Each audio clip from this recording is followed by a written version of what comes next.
Hello, welcome to our continuing series of interviews and at least one question with experts in the field on political division, trying to talk to them directly and see how they think things are going in America now. We are talking today with Henry Brands, a professor of history at the University of Texas at Austin.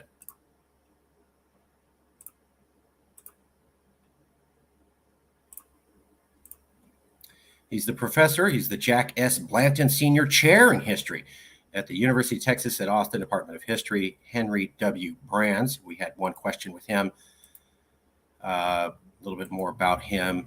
This was the article that he wrote that caused us to notice him. So, how the Supreme Court fractured the nation and how it threatens to do so again. Abortion in America's new sectional divide. He wrote that in 2018, about 5 years ago.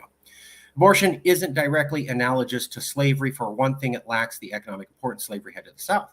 Yet striking similarities exist.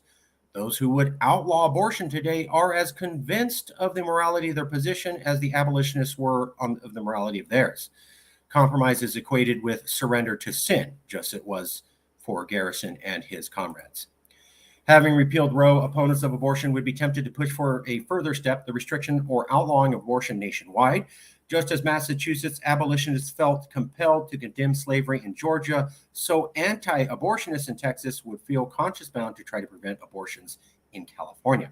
They may not succeed, but the effort alone would cause many Californians to ask themselves whether the liberties were safe any longer in a union with such people, meaning Texans trying to take away their rights. So we had one question for him.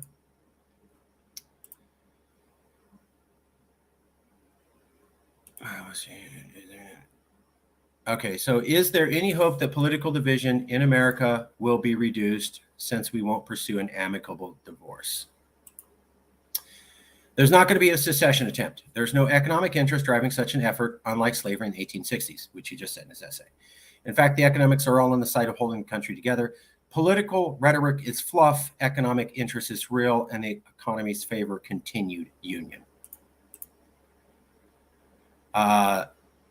And then I said, well, what if we continue to be more divided? And he goes, we have been divided from the start. So kind of a mixed bag when you talk to H.W. Brands. There's not going to be a secession attempt. Economically, the driver to cause secession or breakaway like in the 1860s just isn't there now. In the 1860s, there was a big economic reason for the South to break off. Now there isn't a big economic reason for the Reds to break off from the Blues or blue states to break off from red.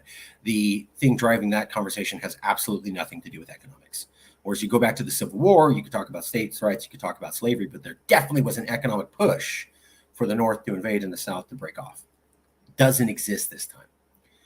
Political rhetoric is fluff. Okay. Economic interest is real, and the economics favor continued union. Okay. However, when I'm like, so we're all going to come together? Well, no, actually, we've been politically divided from the start, and we've always stayed politically divided. So are we going to break apart? No. Are we a unified people? No. In fact, we've never been a unified people. So kind of a mixed bag. This statement looks like political division is going to happen. This statement looks like political division won't happen. So is the economic reason to stay together in America strong enough to overrule the emotional reasons? That would be the question I would ask H.W. Brands. And we're trying to get the professor. He agreed to come and do an interview in a couple months. We will ask him that question then. So the conclusions are economics for political polarization now are very different from the 1860s. And this means a removal of the main catalyst that made polarization turn into a war. However, I forgot to put this in. However, he's also saying we're not united and we've never been a united people. That does not sound good for keeping us together. So that is from H.W. Brands. That's what we got after asking about this article that he wrote and how he views the possibility of political divorce in America. We'll see you soon.